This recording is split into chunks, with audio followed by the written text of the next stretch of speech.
नमस्कार, आप देख रहे हैं न्यूज इंडिया। आपके साथ मैं हूं चारुल शर्मा। सबसे पहले बात करते हैं मंगलौर उपचुनाव की। मंगलौर उपचुनाव में कांग्रेस ने ताकत झोंक दी है। हरीश रावत और यशपाल आर्या मंगलौर पहुंच चुके हैं। कांग्रेस प्रत्याशी काजी निजामुद्दीन के पक्ष में यहां पर प्रचार किया जा रहा है। दोनों ने कांग्रेस को वोट देने की अपील की है। तो मंगलौर उपचुनाव की तारीख जैसे जैसे नजदीक आती जा रही है, वैसे ही राजनीतिक पार्टियां चुनाव प्रचार को तेज कर रही हैं। मंगलौर विधानसभा में पूर्व मुख्यमंत्री हरीश रावत और कांग्रेस नेता प्रतिपक्ष यशपाल आर्या ने दौरा किया, जहां हरीश रावत और यशपाल आर्या ने कांग्रेस प्रत्याशी काजी निजामुद्दीन के पक्ष में वोट देने की अपील की है। इस दौरान हरीश रावत ने अलग अंदाज में चुनाव प्रचार किया। चुनाव प्रचार के दौरान हरीश रावत ने टिक्की सेकी और बाजार में व्यापारियों के साथ सब्जियां बेची। मंगलौर में स्कूटी पर सवार होकर चुनाव प्रचार किया और कांग्रेस की जीत के लिए वोट अपील की। नेता प्रतिपक्ष यशपाल आर्या ने बीजेपी पर धर्म और जाति की राजनीति का आरोप लगाया।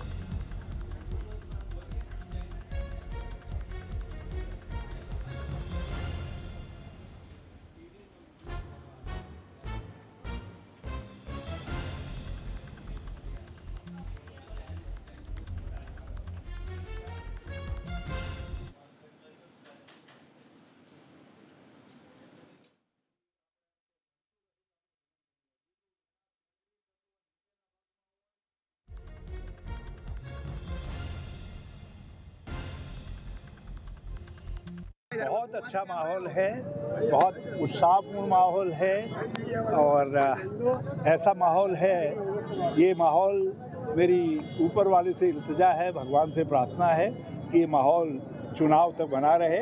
बहुत शानदार जीत होगी कांग्रेस की, बहुत शानदार। को जीत में बदलना यही तो कांग्रेस है, यही तो हमारा हुनर है। फिर देश ने ये परिवर्तन के लिए वोट दिया है, तो उत्तराखंड के लोग अब समझ रहे हैं कि इस समय परिवर्तन की बयार थी, हम पीछे रह गए। तो वो सब लोग इस समय इस विधानसभा के 2 उपचुनाव में कांग्रेस का साथ दे करके अपनी उस कसक को, जो परिवर्तन की कसक है, उसको पूरा। लोकसभा में मंगलौर की महान जनता ने, यहाँ के मतदाताओं ने भरपूर समर्थन दिया है। बड़ी जीत हमें मिली है और मुझे विश्वास है कि उसकी पुनरावृत्ति होगी। हम नीतियों पर, सिद्धांतों पर चुनाव लड़ रहे हैं। विकास का हमारा मुद्दा है। लोकतंत्र में का जो असली चेहरा है, उसको कमज़ोर करने की लगातार भारतीय जनता पार्टी ने कोशिश की है। और प्रदेश के जो हालात हैं, देश के हालात हैं, आज वो आपके सामने हैं।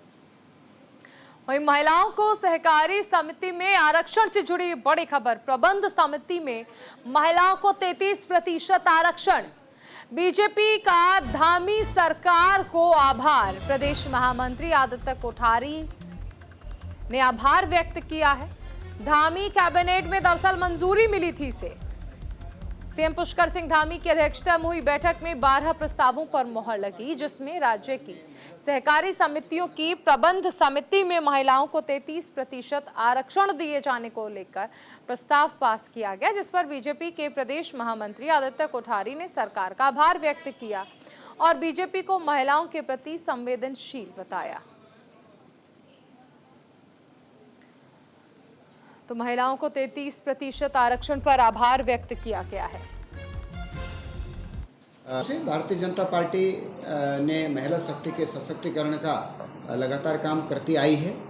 केंद्र की सरकार ने भी नारी शक्ति बंधन का अधिनियम देश में पास किया है, संसद में, राज्य विधानसभाओं में और संसद में भी, लोकसभा में भी 1/3 बहुमत के आरक्षण की व्यवस्था महिलाओं के लिए की है। सहकारी क्षेत्र, सहकारिता का जो क्षेत्र है, वो भी काम करने का एक बहुत बड़ा क्षेत्र है। उसमें भी जो उनकी जितने भी समितियां बनती हैं, प्राथमिक समिति से लेकर के और राज्य स्तर तक की शीर्ष समिति तक, उसमें उन्होंने 1/3 आरक्षण की व्यवस्था पुष्कर सिंह धामी जी ने की है। ये बहुत ही स्वागत योग्य कदम है। यूपी सरकार में कैबिनेट मंत्री जसवंत सैनी लक्सर पहुंचे, जहां उन्होंने आर्या वीरांगना दल कार्यक्रम में मुख्य अतिथि के रूप में शिरकत की।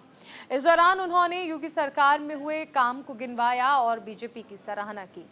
यूपी में बीजेपी को मिली कम सीटों पर बात करते हुए उन्होंने कहा कि चुनाव में उतार चढ़ाव आते हैं और अब आने वाले चुनाव में बेहतर प्रदर्शन किया जाएगा। इस कार्यक्रम में भाग लेने वाले बच्चों का उत्साहवर्धन भी उन्होंने किया।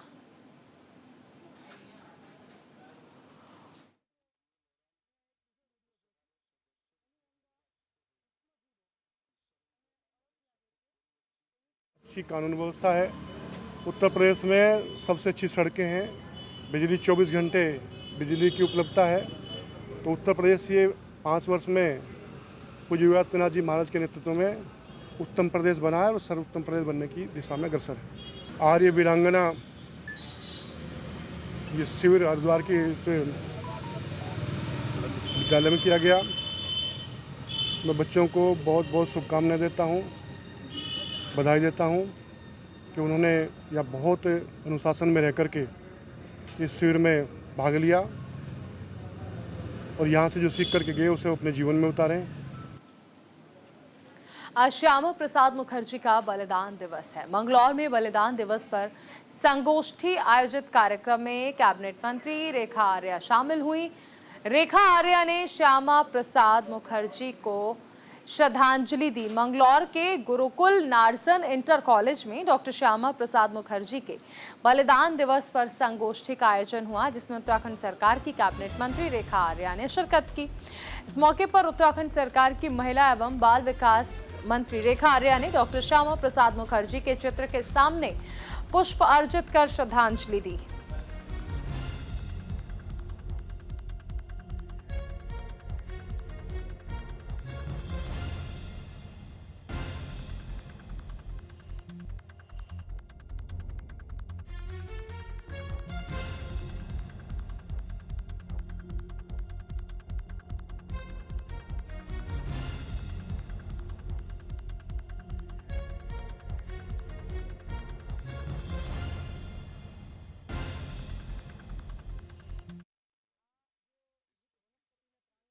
डॉक्टर श्यामा प्रसाद मुखर्जी जी का बलिदान दिवस है। निश्चित रूप से उनका जो बलिदान एक राष्ट्र, एक विधान, एक संविधान, एक निशान है, किस प्रकार से उन्होंने यह नारा दिया और उस नारे को किस प्रकार से माननीय प्रधानमंत्री मोदी जी ने उसको एक रूपता दी, यानी कि एक राष्ट्र श्रेष्ठ राष्ट्र के रूप में भारत को स्थापित करने का काम किया।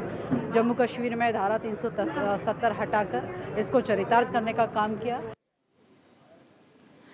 यमुनोत्री एवं गंगोत्री धाम में उमड़ा है आस्था का सैलाब। धाम में श्रद्धालुओं के आने का सिलसिला लगातार जारी है। सिर्फ 44 दिन में 9 लाख से ज्यादा श्रद्धालु पहुंच चुके हैं। 2022 और 23 की तुलना में श्रद्धालुओं की संख्या बढ़ गई है। पिछले साल से भी ज्यादा संख्या इस बार बढ़ गई है। 16% से ज्यादा श्रद्धालु धाम में पहुंच रहे हैं। धाम में यात्रियों के लिए स्वास्थ्य सुविधाएं बढ़ा दी गई हैं।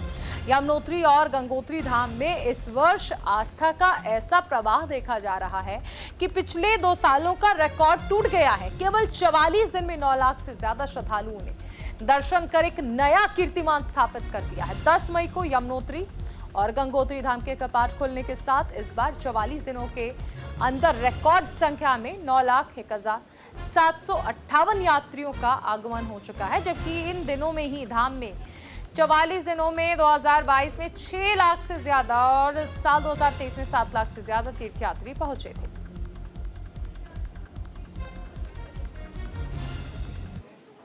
उधर हल्द्वानी में 2 नाबालिग लड़कियां लापता हो गई हैं। हिंदूवादी संगठनों का बनभूलपुरा थाने पर हंगामा देखने को मिला। समुदाय विशेष के खिलाफ हिंदू संगठन प्रदर्शन कर रहे हैं। ये बड़ी खबर आपको बताई जा रही है। समुदाय विशेष पर नाबालिग को लापता करने का आरोप है। दोनों नाबालिगों का 4 दिन से कोई सुराग नहीं है। तो 2 नाबालिग लड़कियां लापता हैं और आरोप समुदाय विशेष पर लगा है।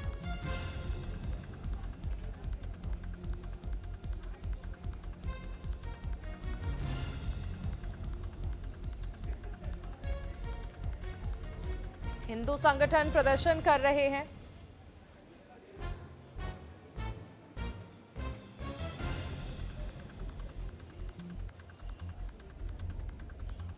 थाना बनपुरपुरा में 2 लड़कियां गायब हुई हैं, उनमें गुमशुदगी दर्ज है। पुलिस काम कर रही है, हमारी 3 टीमें रवाना है और एसओजी भी इस पे काम कर। तकरीबन हमने साइबर सेल को भी इंटीमेट किया है कि सोशल मीडिया के थ्रू अगर कोई इनपुट मिलता है या कोई जानकारी मिलती है तो काम चल रहा है। मुझे उम्मीद है कि शीघ्र बरामदगी होगी।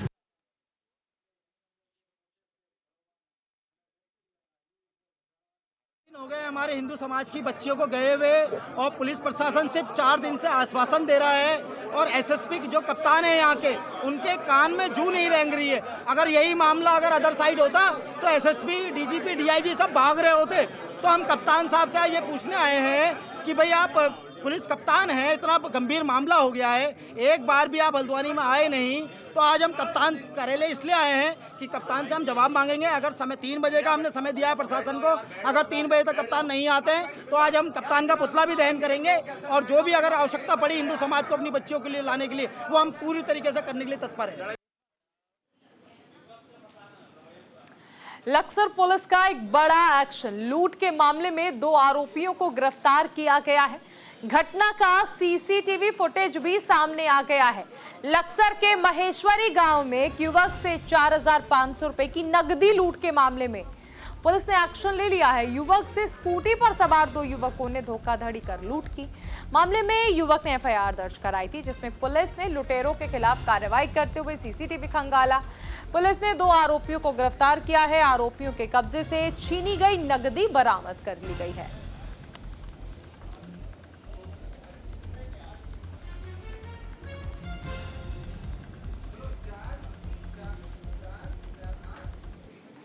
मंगलौर से एक बड़ी खबर आ रही है, जहां पर हड़ताल पर है महिला कर्मचारी। प्राइवेट कंपनी में ये जो कर्मचारी हैं वो काम करती हैं। वर्कर महिलाओं की वेतन वृद्धि की मांग। प्राइवेट कंपनी के खिलाफ महिलाओं का ये विरोध जो है वो देखने को मिल रहा है। मंगलौर में प्राइवेट कंपनी के वर्कर हड़ताल पर हैं। वर्कर महिलाओं की वेतन वृद्धि की मांग है, जिसे लेकर हड़ताल कर रहे हैं।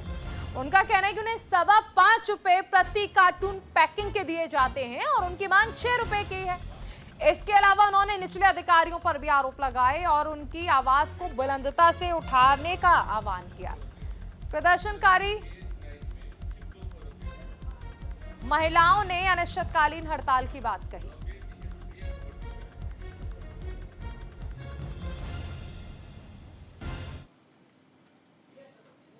उधर लक्सर में राष्ट्र जागरण अभियान की राष्ट्रीय संयोजिका और सुप्रीम कोर्ट के लॉयर सुबोही खान ने जलवायु और मौसम पर न्यूज इंडिया से खास बातचीत की। उन्होंने कहा कि भारत विरोधी मानसिकताओं को हराने के लिए सर्व समाज के जिम्मेदार लोगों को आगे आना होगा। गाय, गंगा, जल, जंगल, जमीन के अस्तित्व को बचाना होगा। ये सब करके ही जलवायु को बचाना हो पाएगा।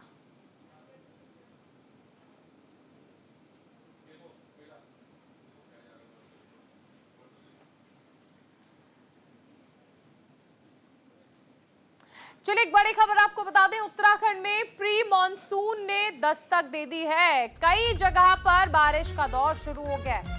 देहरादून समेत इन जिलों में बरसेंगे बादल। तो देहरादून समेत कई जिलों में बादल बरसने वाले हैं। आईएमडी ने देहरादून समेत कई जिलों के लिए अलर्ट जारी कर दिया है। लोगों को भीषण गर्मी से राहत मिलेगी।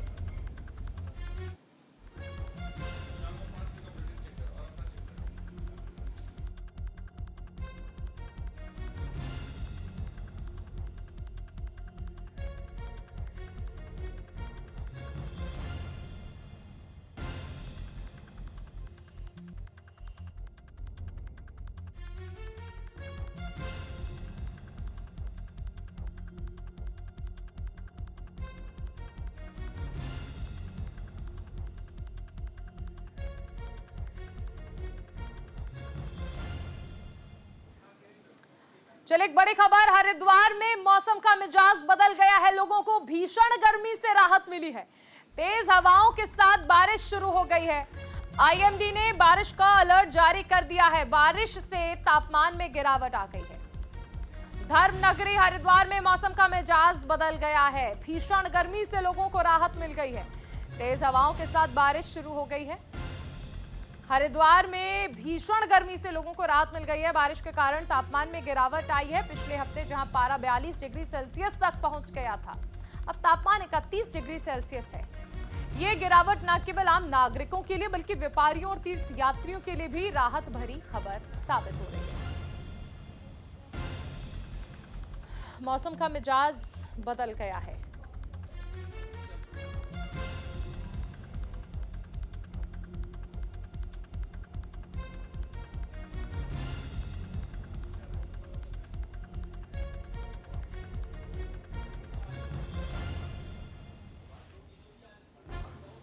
मौसम का मिजाज बदल गया है। हरिद्वार में लोगों को भीषण गर्मी से राहत मिल गई है। ना सिर्फ आम जनता बल्कि व्यापारी, तीर्थयात्री जो भी उत्तराखंड पहुंच रहे हैं उनके लिए ये जरूर एक बड़ी राहत है। तेज हवाओं के साथ बारिश शुरू हो गई है।